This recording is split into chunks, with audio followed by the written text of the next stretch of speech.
So we have some games right here. The women's college basketball program. We have Houston Christian. Again, Southeastern really has started a route here. And Houston Christian is rescheduled game that's supposed to be played on Thursday, the 23rd. All these games are scheduled to be played on the 23rd. However, it's scheduled to be played here on the. It is played here on the 27th here. It is rescheduled due to winter's term ends before the men's Southland games play.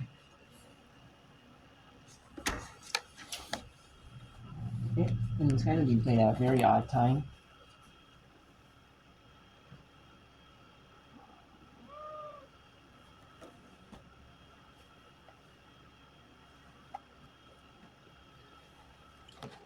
It's a more an odder time for Monday night game.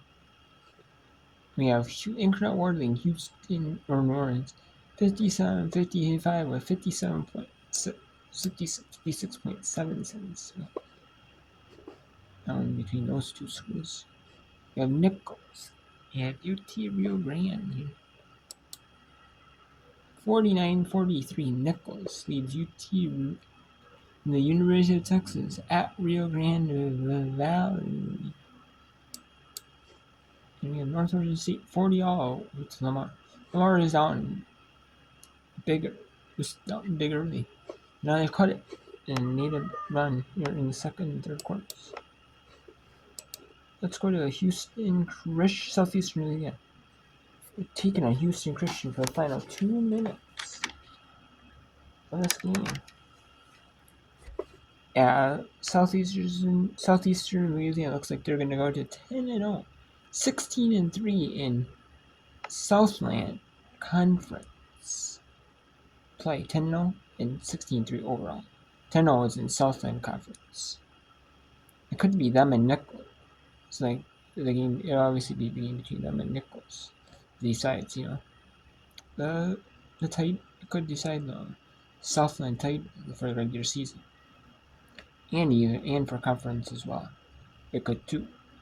Could meet up in the conference championship when it goes to the NCAA, and the loser couldn't get the WBIT automatic berth because the number 1 seed it gets the WBIT berth if gets an automatic WBIT berth if you don't qualify for your NCAA term being your 1 seed. So.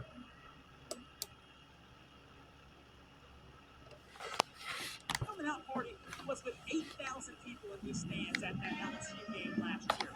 And when you get to show out in front of a crowd like that, I mean, how much confidence can you keep? I mean, Lion Nation saw all that they needed to see from Avery Berry in that game. It was such a phenomenal game for her, especially as a freshman that year. She gained so much experience being able and learning from Jalencia Pierre, who's played this more general position as well. What a move there from Demi Gentry. Just can't get it to fall. As the bench wanted to see that, it was a good move into the paint. That was a great move by Demi Gentry. Just not able to get that finish, but that was a great movement for her, knowing her defender and being able to get that step through. Demi Gentry getting her hand on the ball twice there, but just can't get the turnover. What forces HU to inbound here with only 16 seconds left.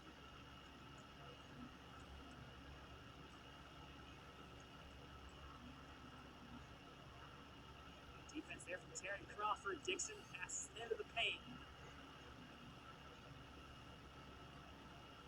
Out to the top. Barr. Way off base. And right there, Southeastern will dribble this one out. And Southeastern Louisiana will be dribbling this one. And improving to 10-0. 16 in Southland 10. 16-0. Well, like I said before. Let's see if they're going to timeouts. You can timeouts on that one. They're kind of that phase there in that one, in a close contest.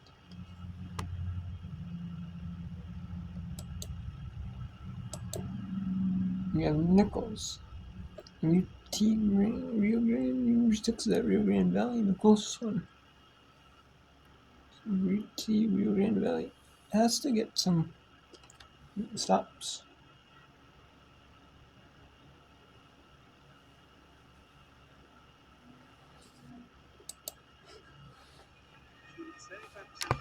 season.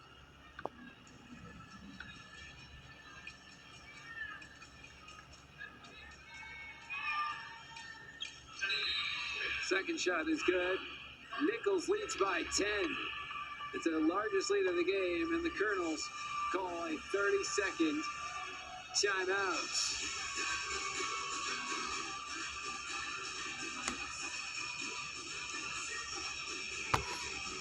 So here's what's coming up next for UTRGV. They head to Northwestern State on Thursday before coming back home. So it's Texas A&M Corpus Christi on the road the following weekend. So if O'Keefe doesn't get one more rebound today to break the program record, she'll look to do it with her first rebound on Thursday on the road. You know she wants to do it in front of this home crowd. Although if you were to ask her, I'm willing to bet she'd probably farthest thing from her mind right now. Her team down 10. What she's worried about is finding a way to come back in the final 2:44.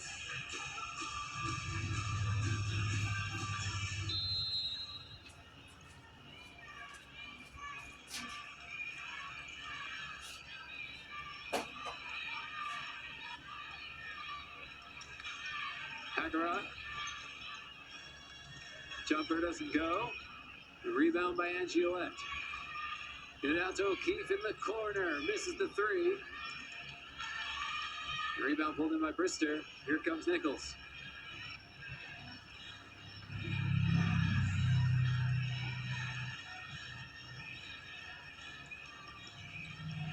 Jones.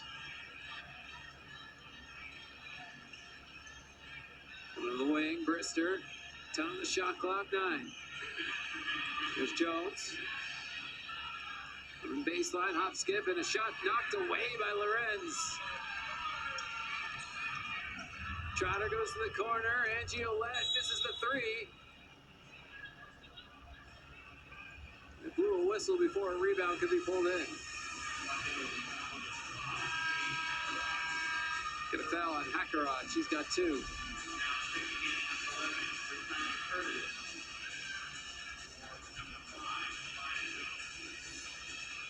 Curtis checks in for Jones of the Colonels.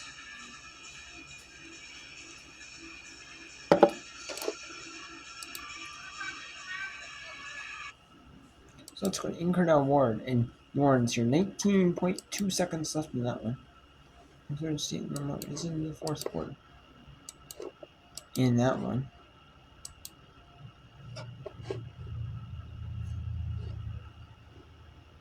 And we have actually 6.6 seconds now.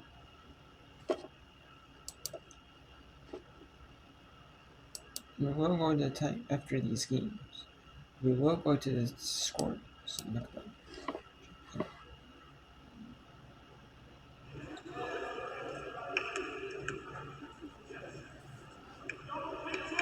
Rattles out. Well, you're not looking to miss intentionally here with this much time left. In New Orleans, you want to get within one and then figure it out defensively. But we know the Privateers were a good offensive rebounding team in the Southland.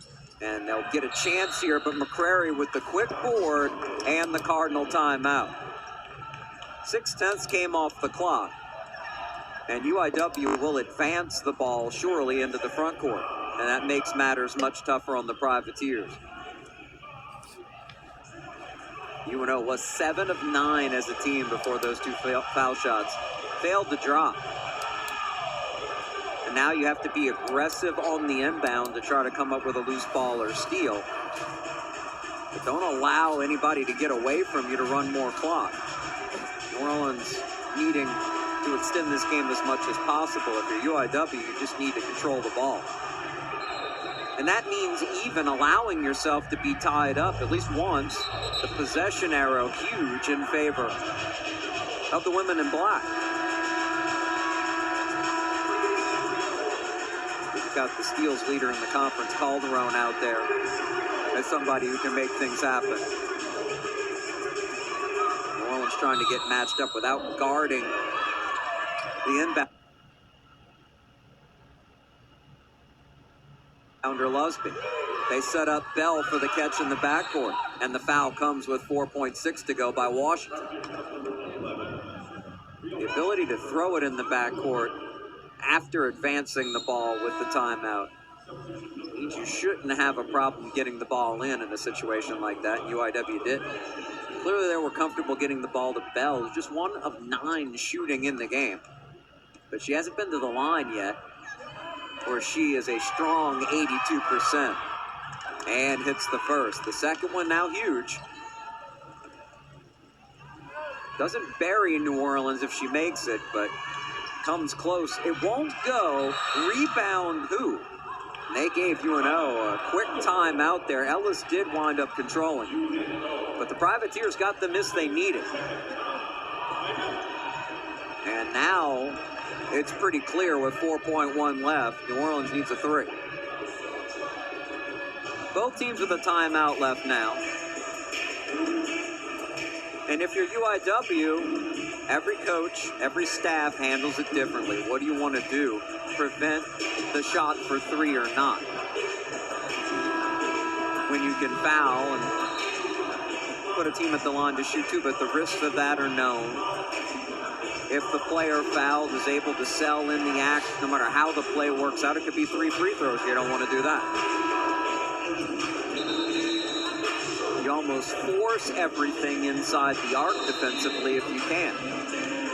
And an option would be for the Privateers, still with a timeout to work with, a quick 2. But more than likely, they're coming up with their best prepared play off the sideline with Calderon inbounding for the 3. It goes to Ellis. She gets the screen. Finding Washington. The high-arching 3 will not drop. And UIW... And Incarnate Ward. They beat New Orleans 58-55. What a game. A down to the wire game here.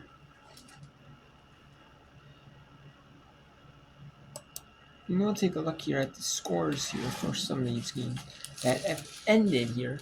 There was a couple that have ended here in the world of women's college basketball. We've had a few Southland games that were originally scheduled for Thursday, like I said before. They were played today. They're all played today, and the SWACs are all played today. Conference, mostly a conference. School thing in the SWAC, and the conference-wide, you know, Southland. You have Nichols, UT Rio Grande Valley, 56-47, 53 cents, so 40 on Northwestern State and Lamar, 427 in the third. Corpus Christi leading McNeese, 34-28. City of Austin, East Texas A&M. I mean, there's obviously disparity record-wise.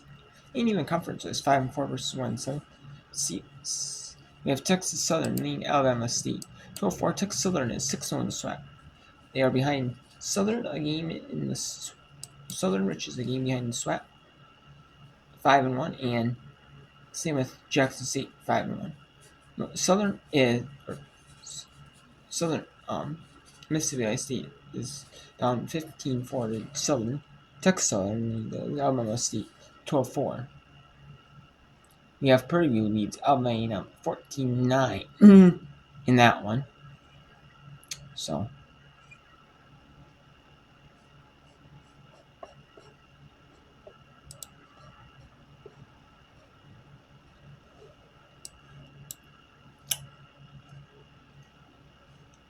And so City of Austin leads East Texas, and that's at halftime.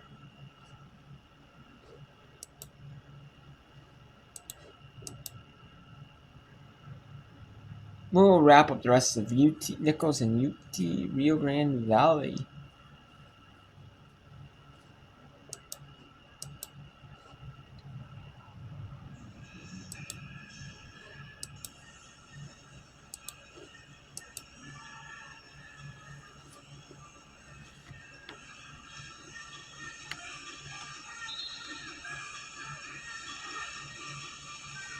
Coach Lord looking for an explanation from one of the officials.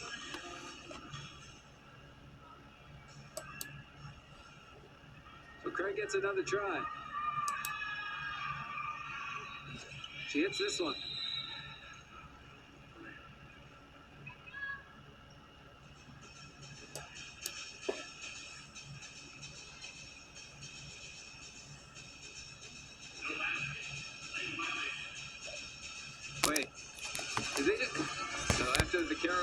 timeout. They advance the ball. 51.3 seconds left, down 10. 4:14 from behind the arc today is ETRGV. They go for O'Keefe right underneath. O'Keefe lays it up, doesn't go. There's a foul in there. So O'Keefe heads to the line.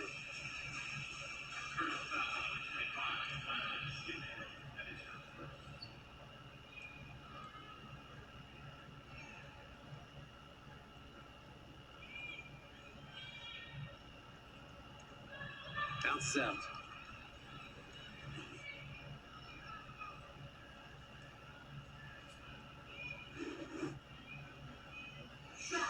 Hits the second, makes it a 3-possession game. And now Nichols calls for timeout, a 30-second timeout, so they can advance the ball up the court.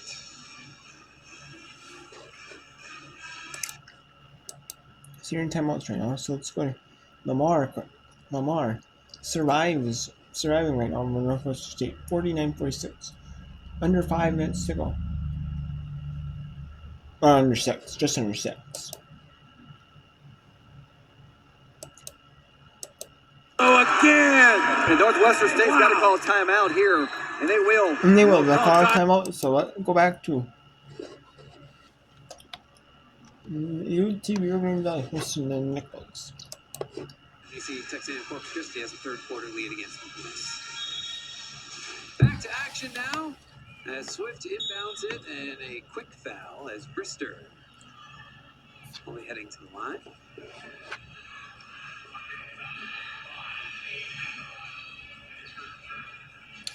Akarat's got 3 fouls now.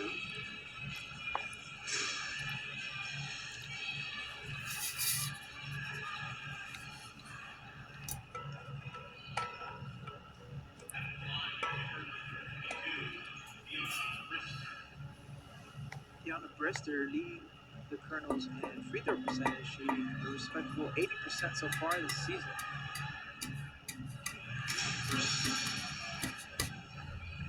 She misses the first.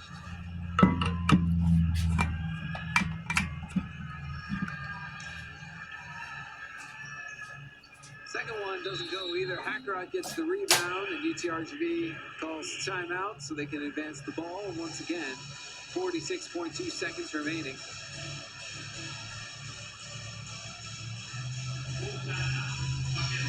It's a 9-point game. UTRGV using their full timeout. And let's take a look at the Southland Conference standings. See Southeastern now 10-0. They are just having themselves a year. Lamar still undefeated as well in second, just because they play fewer games. Still pending their outcome today. And see just that muddle in the middle. So much still possible from Northwestern State to UTRGV. I mean, they're all just so tight. 2 of those teams are going to get a first-round bye just based on today's standings. It would be Incarnate Word and Northwestern State at this exact moment in time. But so much left to be decided in the Southland. You see top 8 make the conference tournament. Anyone's ball game in this conference.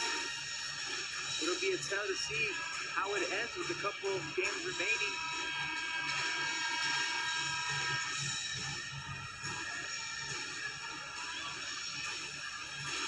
46.2 seconds remaining. Nichols up 9. And into Trotter. Handed off to Hackerot. A long 3 is short. And she let the rebound. The putback rolls in. 7-point game. And timeout Nichols. So the Colonels call for timeout. Going to make a couple subs as Jalamo and Jones are going to check in. And the Colonels will advance the ball after their last timeout. These teams have really run through their allotment. As you'd imagine, no coach ever thinks it's over, nor should they, until the final buzzer sounds. And it's still close enough. UTRGV only 4 of 16 from behind the arc today, but they've had a penchant for hitting big threes this year. You don't want to see that get unleashed in the final seconds, then all of a sudden things go haywire. So you advance the ball, you make sure that there can't be a quick steal and a quick three. Or if there is a quick steal, at least they got to go down the court and burn a few more seconds.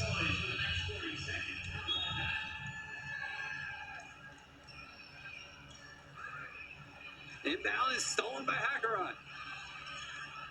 Get it to Lorenz. Launches a three. Off the iron. Trotter gets the rebound. Trotter for three. Short. Rebound by O'Keefe. That's the record. Get it to Lorenz on the wing. Rebound by O'Keefe again. Underneath. Misses. This time, Nichols has it. So Sean O'Keefe now has 22 rebounds today. She has broken and surpassed the career record in rebounding.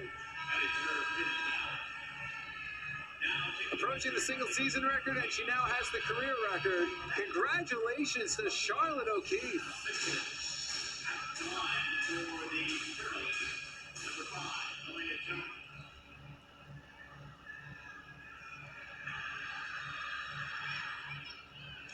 Jones hits the first free throw. And she's done it in 3 years. What a career. Talk about efficiency. Talk about hustle. When you think about it, she's got a month and a half or more left in this season, a whole next year. Who knows how many rebounds she could end up with.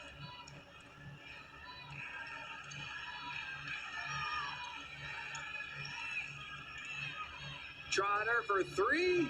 Doesn't go, and that's your buzzer. Nichols comes away with a 58-50 victory over UTRGV. Charlotte O'Keefe, the new rebounding record holder in UTRGV history. Congratulations to her. But Nichols comes away with an impressive road victory today, Danny. Super impressive, much needed for them to advance in the standings and fight their way to, a playoff berth in Southwest Conference play. Credit them with the intensity, the physicality to win.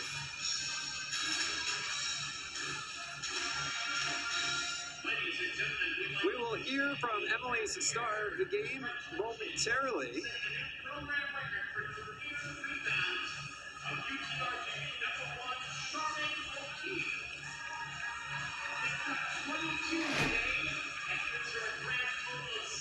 They're honoring Charlotte O'Keefe on the court right now, and looks like Emily's got her star. Let's send it down to the court.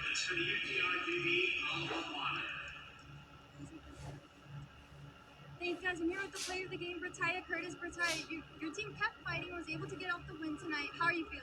I'm feeling good. We got 2 road wins, and next 2 we got Thursday and Saturdays. We just got to get 4 more. We're up there.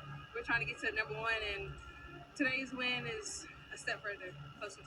And your head coach, Payne, talks about how you guys don't give up. You keep fighting to the very end. What is his message to you guys always? Energy and effort. Nichols win that one. So we have Northwestern Lamar up on Northwestern Texas Southland Conference.